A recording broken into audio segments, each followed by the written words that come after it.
What I'm going to introduce you to today are two very different strategies for growing your clothing brand. There's a growth-focused strategy and a profit-focused strategy. And depending on your current stage in your clothing brand's life, you may want to be in a growth-focused strategy or in a profit-focused strategy. And what this is going to do for you is it's really going to align your orientation right and get you focused on the right path to get the results that you truly want for your own brand and help you reach your own clothing brand's ultimate vision. So I really hope that you enjoy.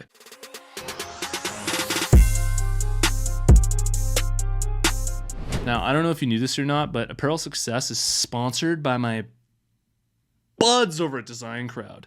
You post a project on Design Crowd, amazing designers from all around the world are going to compete for your project. You choose the winner, then you get that design plus revisions. I've literally sold thousands of these designs on my website, and I got them all made through Design Crowd. If you're interested, head over to designcrowd.com/apparel to learn about the special offer that I have for you, or just use the discount code apparel when you post a project on Design Crowd. The reason why I wanted to bring this to your attention, the difference between the growth-focused strategy and the profit-focused strategy, is because I believe it's very important when it comes to how you're going about operating your brand, all of the little decisions that you make. It's really important to decide if you're trying to grow at all costs, essentially, versus if you really just want to run a smoother, profitable business that might not even be doing as much in revenue, but that's really collecting a lot in terms of profit, and it's a really healthy brand.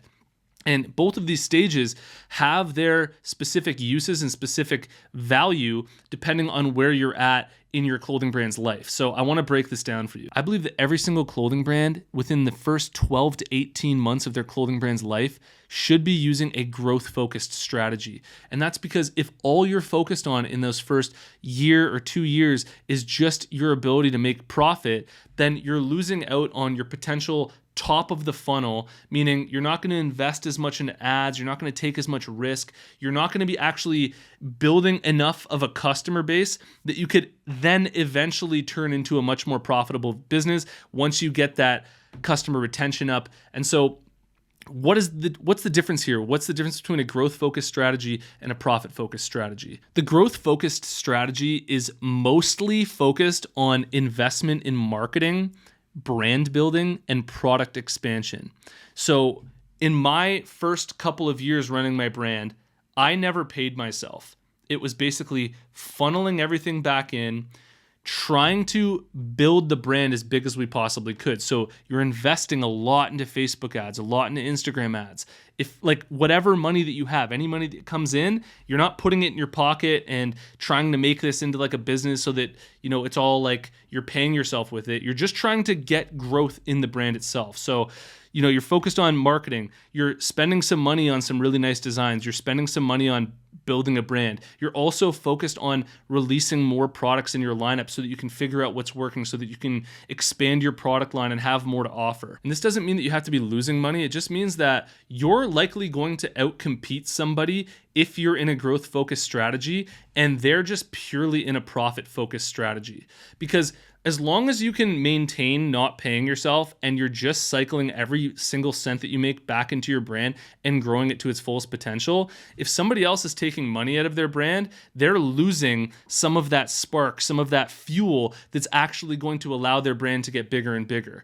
And in the first 2 years, that's a huge advantage for you. If you can just run this on the side while you're working a job, or you just don't need to pay yourself in the business and you can just focus on building it as big as you can, it's going to be a huge advantage for you, and it's going to help you like crazy later down the line when you do want to shift into more profitability. And on the other side of this, the profit-focused strategy would be more concerned with things like strategic pricing, like how exactly you're pricing your products to make the most amount of money from them and to have the best profit, or operational efficiency, like how efficient are you being operationally, and your customer retention. So if in those first 2 years, while you were trying to grow like super big, you were focused on just getting as many customers as you possibly can, in a profit-focused strategy, you can then become more focused on like, how do I retain these customers? How do I get them just to come back over and over again so that I don't need to constantly go out and be doing customer acquisition 24/7. You can rely on that customer retention. Now, there's also the approach where you just want to strike a nice balance between these two. You want to grow and you also want to be profitable. And maybe you're not paying yourself as much as you could, but you're paying yourself a little bit. And maybe you're not spending a crazy amount of money on ads, but you're investing some of it into ads. And that's a nice balanced approach as well. But what I believe is the big shebang, what's going to allow your clothing brand to grow at its fastest rate will always be the growth-focused strategy. And that's where you basically put all your chips on the table.